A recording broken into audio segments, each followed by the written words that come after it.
Good morning, everybody. Hamjambo. But you can take your seats.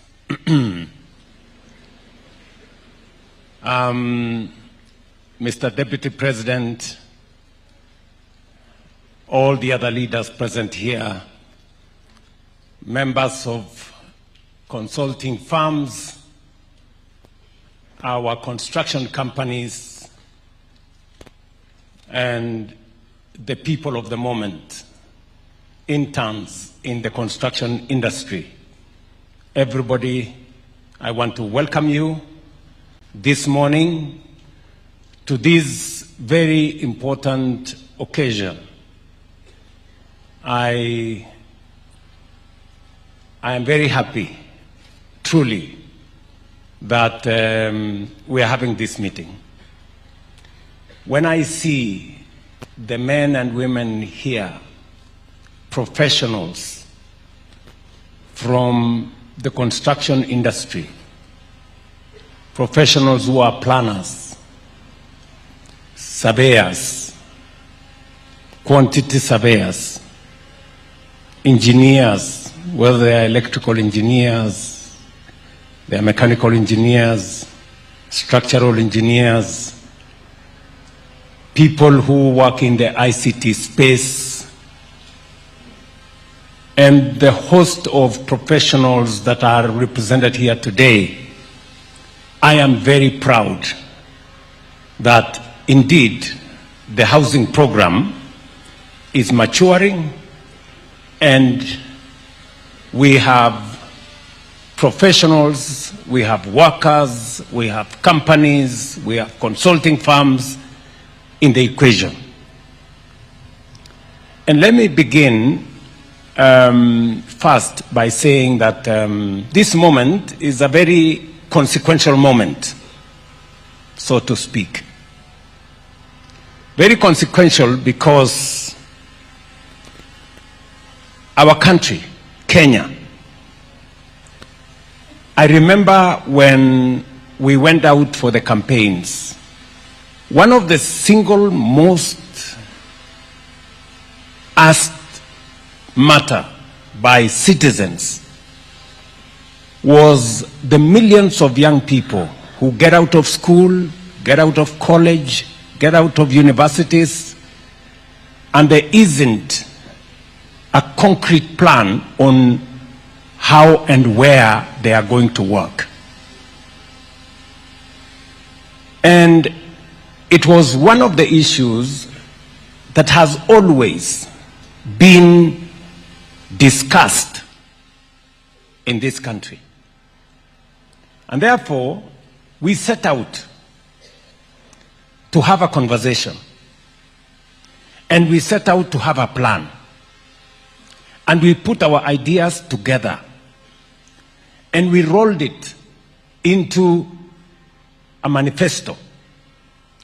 And today, this is one of the meetings that confirms that the manifesto was not a piece of paper, that the manifesto was not a newspaper, that it was about a plan, about real issues affecting real people.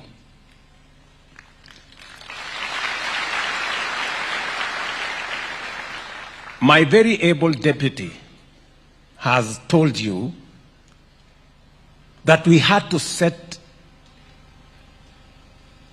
the base. We had to put together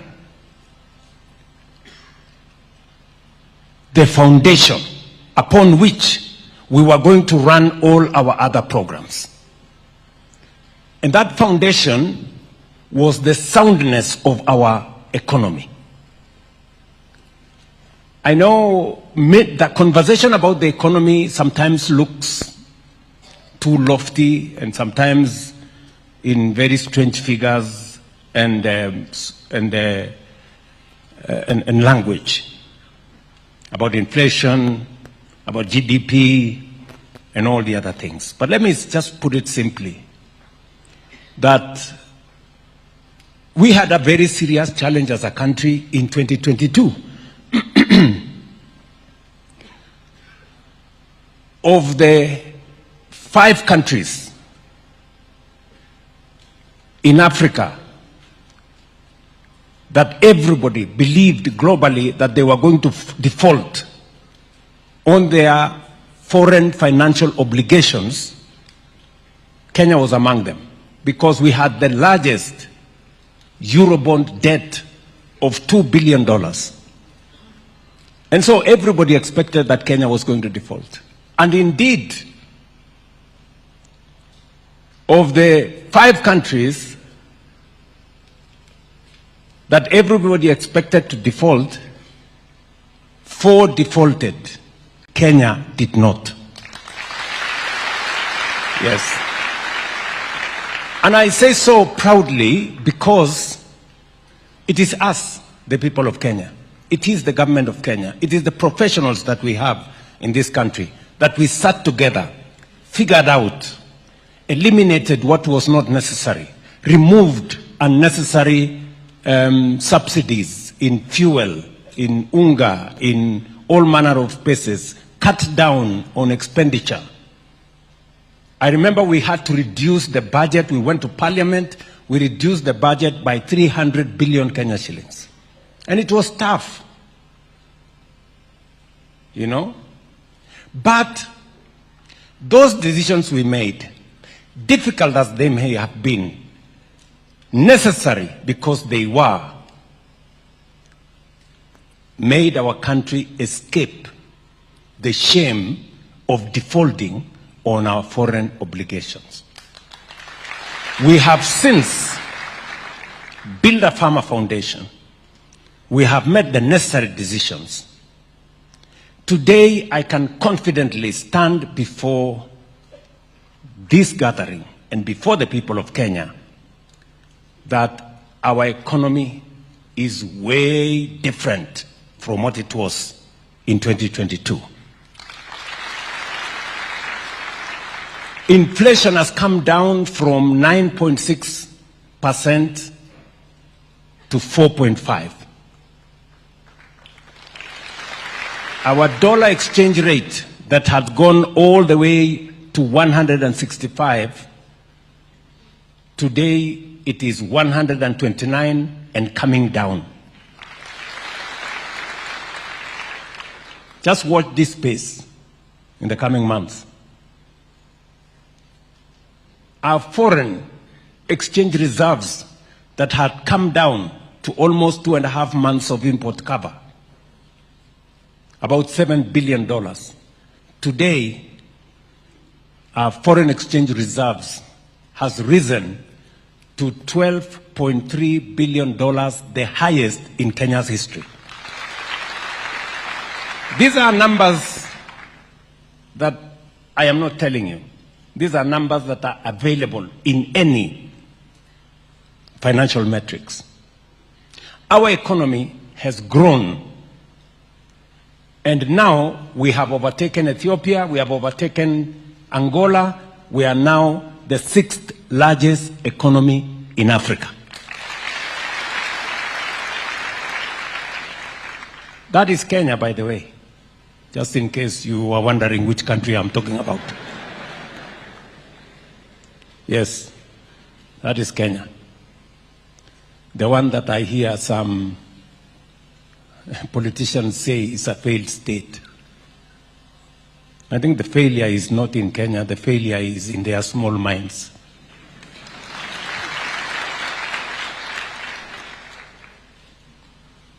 And upon that foundation, we have built the rest of the plan.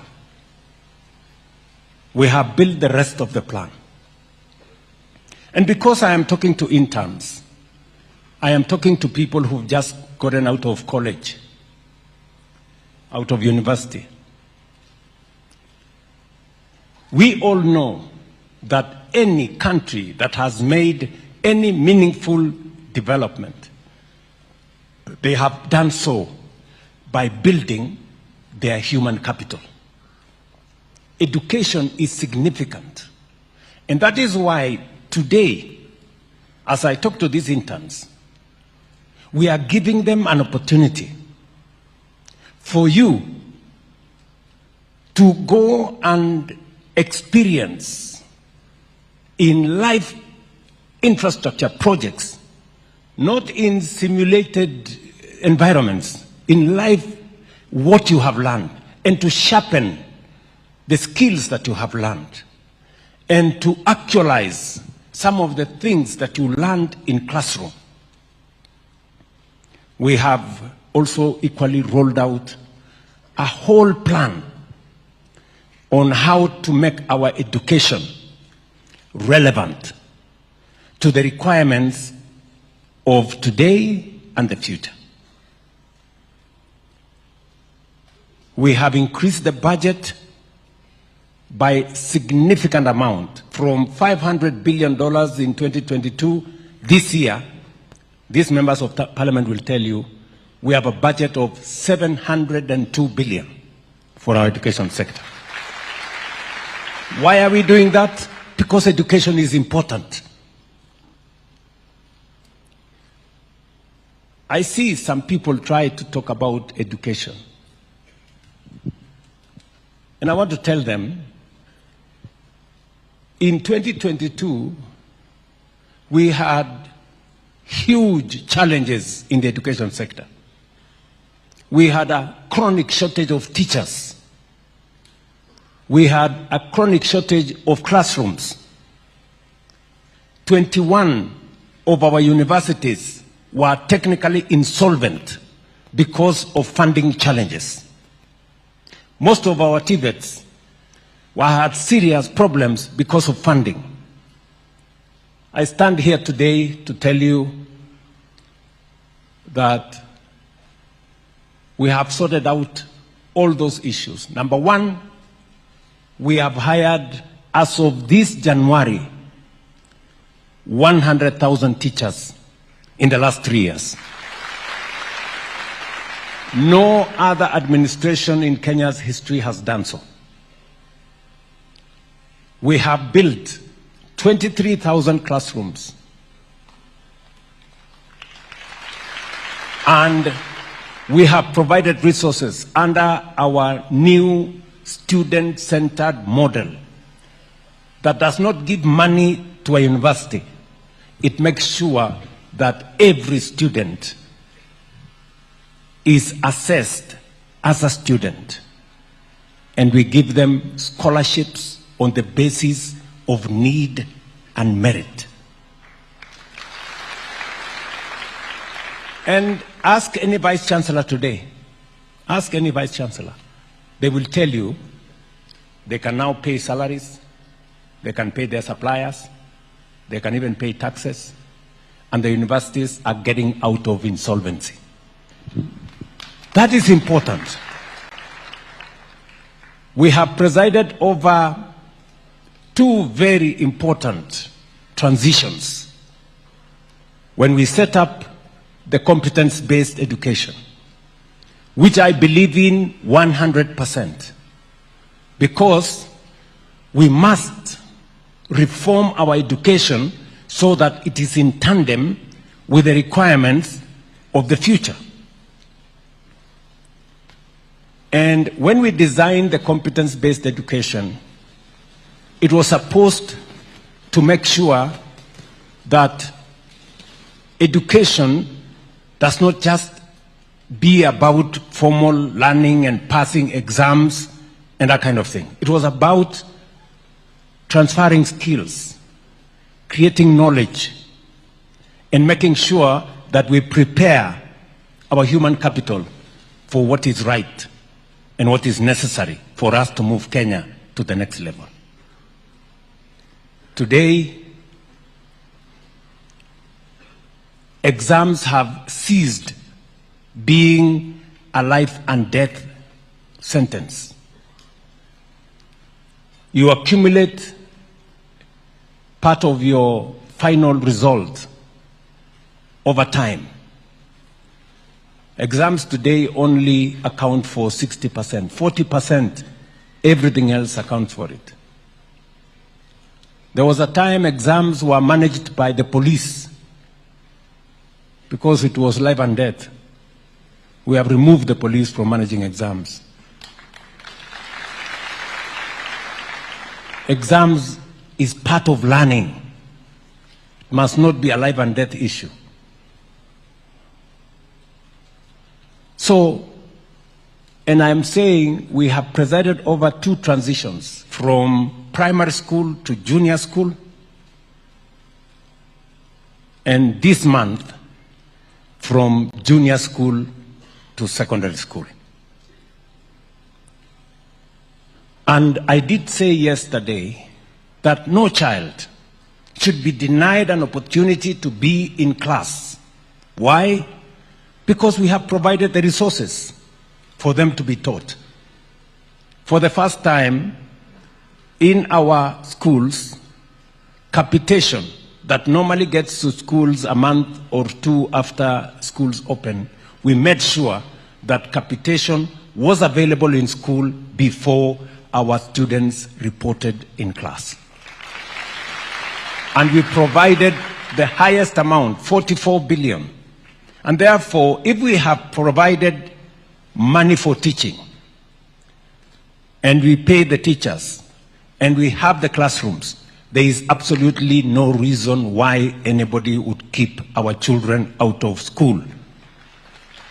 And we have said we are going to look into this uniform issue, because uniforms are beginning to be another source of corruption. Some schools charge as high as 38,000 for uniforms. You know? And therefore, I have directed that there is no child who will be kept out of class because of uniform. Even if they have the uniform for the junior school, they can transition to secondary school with that uniform as they wait for the parents to organize themselves. So we are going to work with all the stakeholders, the other stakeholders, to agree so that we don't erect additional impediments to access to education. And that brings me to this meeting. Why are we here? We are here because the people of Kenya told us that among the most serious challenges we have as a nation, in every home, there is a child who has finished Form 4 or college or university, and yet they don't have a job.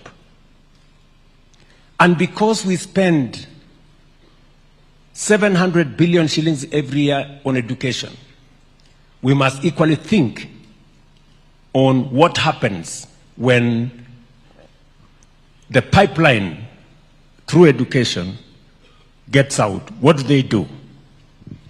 And that is why we designed a concrete, practical, intentional, deliberate program on how to create jobs in Kenya. We have a program running today which we are calling export of labor.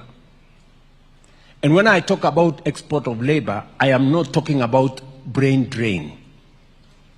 I am talking about Kenyans who go to work abroad for 2-3 years, gain a different experience, and bring it back home and use it to develop our own country.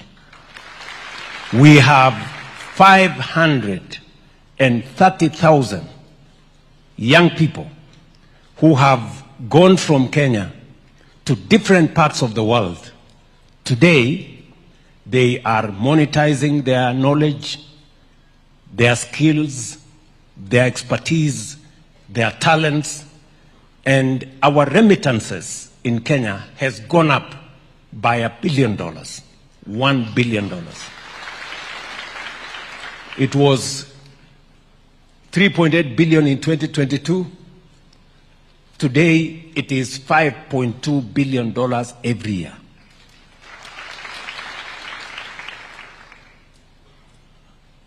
We have a whole ecosystem that we are building in what we call the digital jobs space.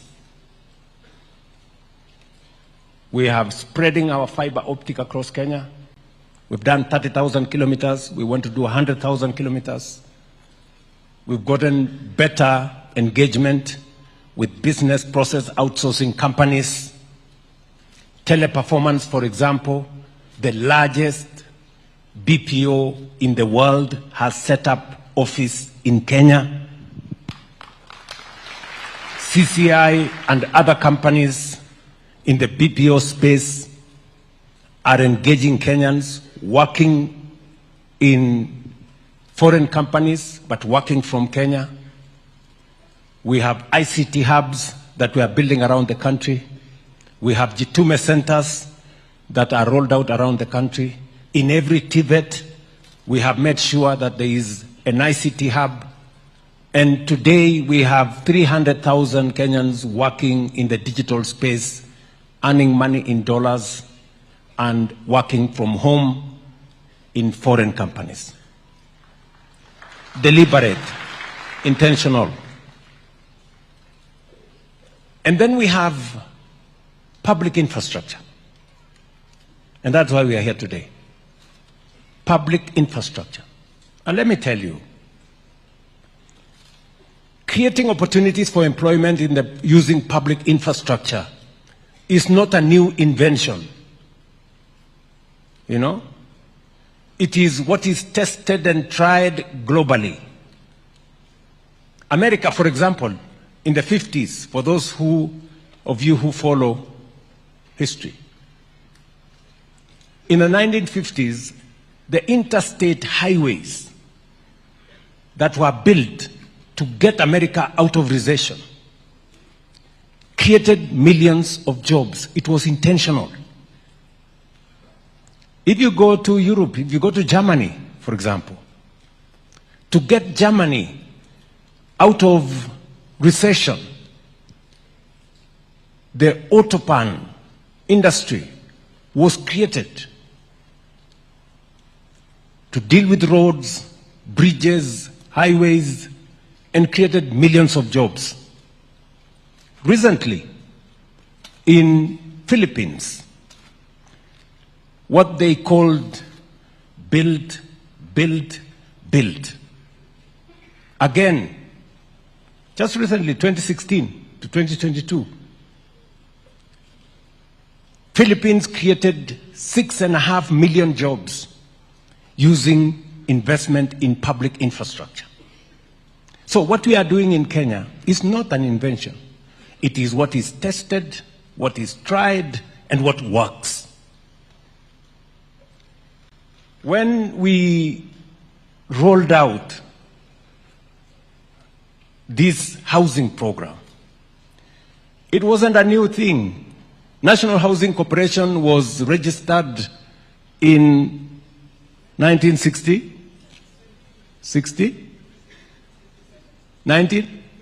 1953, I'm told, by the chair there. Almost earlier than South Korea and Singapore registered theirs. Right? But we have been, battling with what do we do with it? How do we do it? It was there. We went to slum upgrading. It was there in the manifesto of every political party. For the last 30 years, housing has been a permanent feature in every political party's manifesto. In fact, in the last election, housing was in the manifesto of Kenya Kwanza and was in the manifesto of Azimio. Right? But when it came to implementation, my friends, politics took the center stage. Oh, Zakayo, Sijui. That's how I became Zakayo, all right? Never mind. At least today, we have close to 6,000 people here, professionals, engineers, planners, surveying engineers, electrical engineers, structural engineers, civil engineers, and a host of many other trades, painters, carpenters, masons, electricians, name them. We have a whole ecosystem of people, professionals who work now in our construction industry, building houses, building markets, building hostels, and the face and skyline of Kenya is changing. Yes, it is changing. Yes, it is changing. Go to anywhere, go to any big town. The face and skyline of Kenya is changing. And that is why I want to persuade you, and I am very, very, very proud of this moment, that Kenya is finally doing what is right. We are finally taking charge of our own destiny and changing our country for the better. Yes. You guys will be working in real, live infrastructure projects, either in a market or in a hostel or in a housing program. You will be there and you will experience firsthand that Kenya is changing. And you will help us. Your knowledge, your skills, your expertise is going to contribute to making sure that those projects are world-class standards. They are efficiently delivered. They are professionally handled. And they are safe for our markets and hostels for our students and houses for the people of Kenya. So, I am really, really proud of this moment, that we finally are believing in ourselves. You know, for a very long time, politics has sabotaged our country. Negativity, believing in others more than we believe in ourselves, and speaking negative things about our country, believing that nothing can happen. You know, I've come a long way. Many people were saying, oh, this gentleman is lying to us. Oh, fertilizer was 7,000. He's saying he's lying to us. Today it's 2,500. It's real. Oh, he was going to hire teachers. We have hired 100,000 teachers. It is real. Oh, so you SHA. SHA is real. 28 million people are registered today in SHA, and SHA is working. Oh, I don't know. The economy is not telling us the truth. Today, the numbers don't lie. Oh, affordable, this housing fund is a slush fund. They are going to steal all the money. Oh, you know, William Ruto is the one supplying cement. I don't know, he's supplying steel. Nonsense. Today, the houses are there. They are staring at these people. Stubborn, as always. So, good people, let us believe in ourselves. Let's believe in our country as we believe in God, because this country is going to be changed by us. And therefore, I charge you, young people. I say so because I'm old enough to be your father. Many of you are what? 30? Less? Yeah. Anybody who is below 35 is old enough to be my child. So, I want to charge you. The housing program today, we have signed contracts for 600 billion. How much? And this is our money. We didn't borrow it from the IMF. We didn't go to the World Bank. We didn't go nowhere. This is our money. We are using our money. We are engaging our companies, Kenyan companies. We are engaging Kenya's consulting firms, professionals. We are using our raw materials, and the young people of Kenya, including the interns who are here, are at it, transforming our nation. It tells you there is nothing that we cannot do if we believe in ourselves and if we provide the right leadership. If I was a coward, this project would not have happened. Vile wananipigia makelele hapo, Zakayo, maandamano, nini. This project would not be there. We would not be having this conversation with these many young people. So, let me ask you, as I finish, and to thank many people who believed in Kenya. Many public servants, public officers, working Kenyans who contributed to the housing fund. They are the heroes of this program. They are the ones who have made this program what it is. And I want to encourage them that every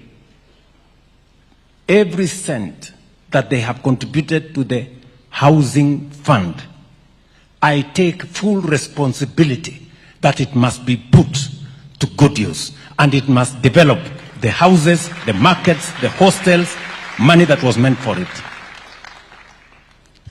I must thank our professionals, consulting firms. They are great patriots. Wapigie makofi.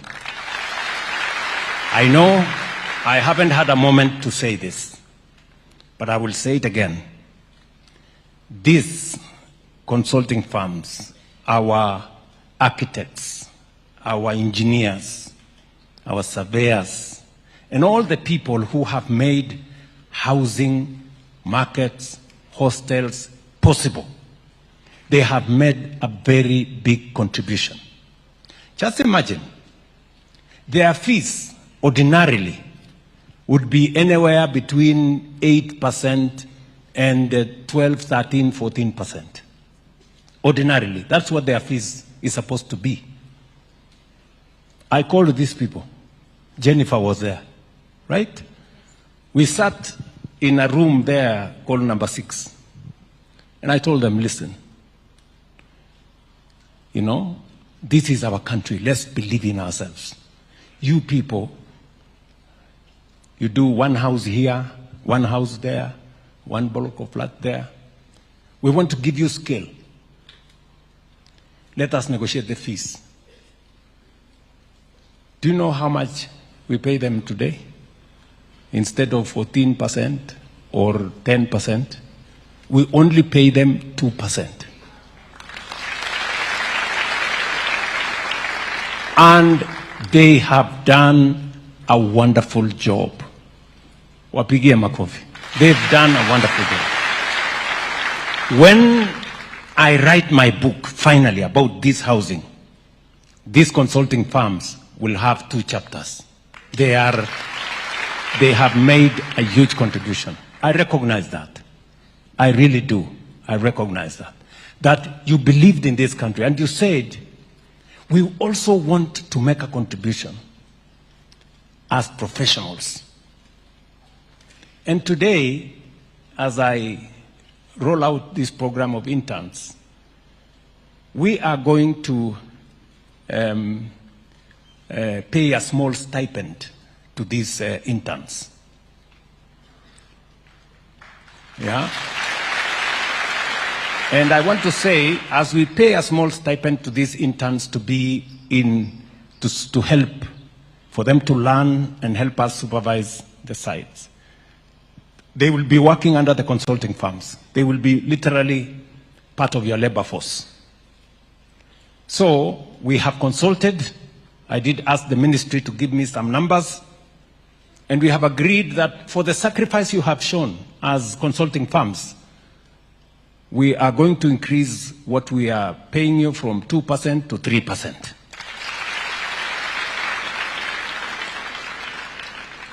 But we are also going to give back something small. These people, these young people, we are paying them a small stipend from our side. Consider also to pay them a small stipend. Small. Kidogo. Huh? Kidogo. I am not going to give you any figure. You people go and decide. These are people who will be working in your offices. They will be helping you supervise your sites. Just be considerate and see how you can. Because much as they want to learn, they need to go home, come back, pay rent a bit here and there, and survive. Yeah?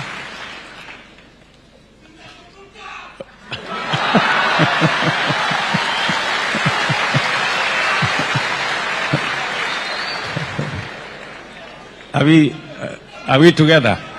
So let me say this, I really must thank these people. Let me also, thank our contractors. When we say that we believe in ourselves, I did ask the ministry when we rolled out this program. It would have been easy for us to bring in the Chinese and tell them, okay, that you have the muscle, you can build for us faster, blah, blah, blah. But we said, this program must also provide an opportunity for us to grow Kenyan construction companies. This is also their moment. As we believe in ourselves, we must also believe in them. And I must congratulate Kenyan construction companies. 95% of those companies have been exceptional. They've done their job well. In fact, I have been wondering why ordinarily you'd go to a place and people will tell you, no, we don't want this company, bring us the Chinese, they are efficient, they are faster. But today, you have heard here, out of 800 companies, construction companies, only one is foreign. The rest are Kenyan. This is a launch pad. It is not a stopgap. This is internship. Do you understand what I'm saying?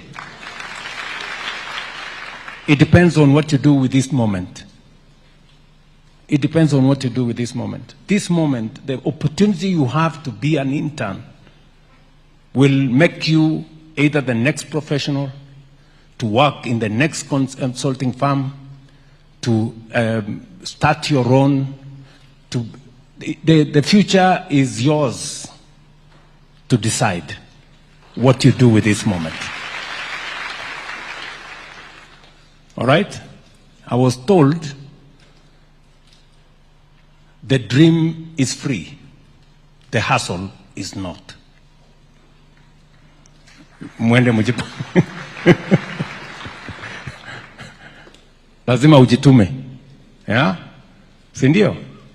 So, you guys, you have a moment of history in your hands. All of us as a country, we have a moment of history in our hands.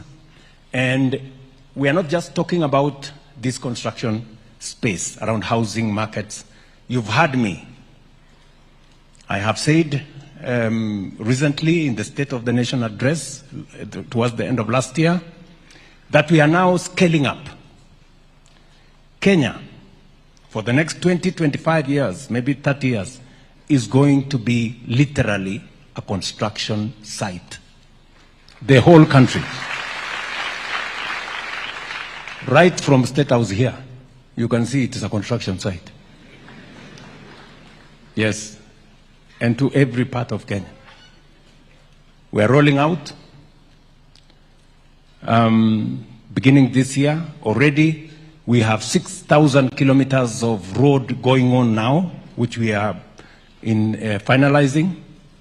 We are designing another 2,500 kilometers of highways.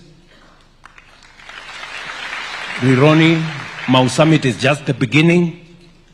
I have said we are rolling out Makutano, Embu, Meru, all the way to Maua. We are rolling out Nakuru, through Nyahururu to Laikipia as a dual carriageway. We are taking from Mau Summit all the way through Kericho to Kisumu to Malaba, and from there to Nakuru to Eldoret to Malaba. We are doing, you have a list of where we are going.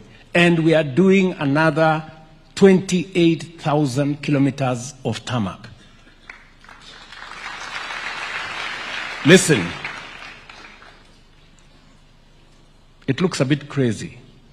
We have built 20,000 kilometers of tarmac for 60 years. In the next 7 years, we want to build 28,000 kilometers.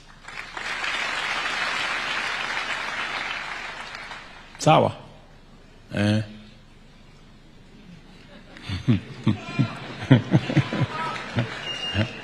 it's going to happen just in, as you see, in our lifetime. Up to 7 years in the other, we're going to do it. We must do another, and I'm talking about construction to get our country moving. We're going to do, as I have said, 50 new mega dams, 200 medium-sized dams, and thousands of small dams across the country. We are going to do another 10,000 megawatts of energy. And for your information, we have the money to do it. Yes. Tuko na pesa ya kufanya hiyo kazi. Mnanielewa? I know you don't believe me. We have the money to do it. Pesa is not the problem. The people, these professionals, is not the problem. Look at these companies. Many people, if you told them we are going to build all these houses, wangekuuliza iko wapi kampuni ya kufanya hii kazi. Today, we have 800 companies, Kenyan companies, doing this job. Hakuna mtu tumeenda kutoa Ulaya kuja afanye. They have signed 600 billion shillings of projects, and they are doing them. Hiyo high-rise yote mnaona dunia hii yote.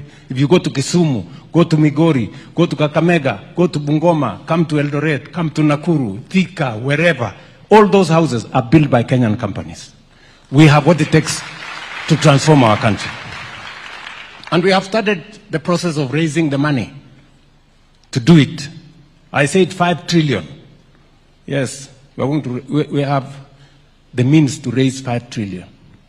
Na itachelewa, by next year we will have raised all the 5 trillion.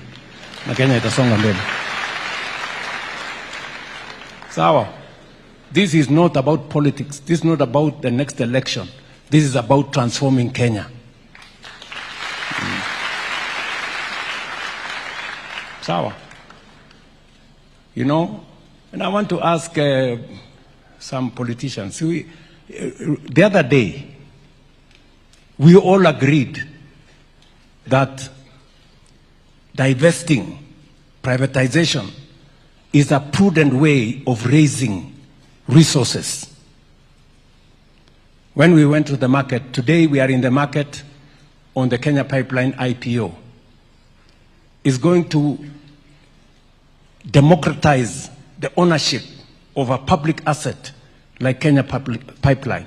Today, you as an intern, you can buy shares in Kenya Pipeline. And I want to ask you, I want to ask every Kenyan, with only 900 shillings, you can buy 100 shares of Kenya Pipeline. And you can continue and buy more and buy more and buy more. Let us all own a piece of the good that we have built together. But you will hear some people saying, why are you doing this? This is wrong. The same people who told us, who agreed with us, let's do it. We're saying we're divesting a portion of Safaricom to raise money. They tell us, oh, who negotiated? Where is the committee that negotiated for the price of the shares? Really? Any public listed company, the tested, proven, transparent valuation is done by the capital markets. It's done at the exchange. It's not done in boardrooms or by committees. So I want to tell those people who are giving us lectures about what we are doing with the IPO on Kenya Pipeline or Safaricom, they should spare us their political conmanship and intellectual deceit. We don't need it. We want to move the country forward. In the next 1 month, we are going to raise 110 billion shillings with the Safaricom, with the Kenya Pipeline IPO.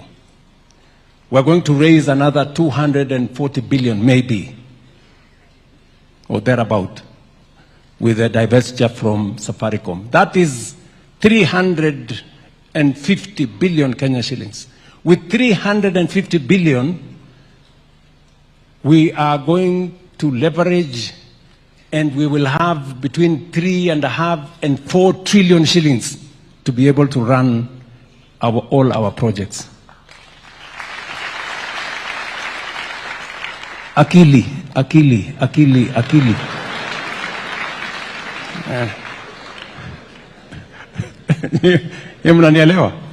Yes, that's what is required. For a very long time, politics has sabotaged our development, small-time politics, and that's why I tell these people, we are going to change Kenya in our lifetime. When I talk about moving Kenya from the third world to a first world, I mean it, and it is going to happen right before our eyes. It is going to happen. Tunaelewana, my friends? Tuko pamoja? So believe in yourselves and let us believe in our country as we believe in God. Nothing is impossible. We are going to change this country. Kenya is moving from third world to first world by all means possible in our lifetime. Sawa. I can go on, but let me stop there. Thank you very much for listening to me. Wonderful, wonderful. Another round of applause for His Excellency. I'll request that we kindly take our seats. Let's take our seats. Your Excellency, with your permission, will now transition to the panel discussion. Our first panel discussion is women in construction. It has been long said that it's a male-dominated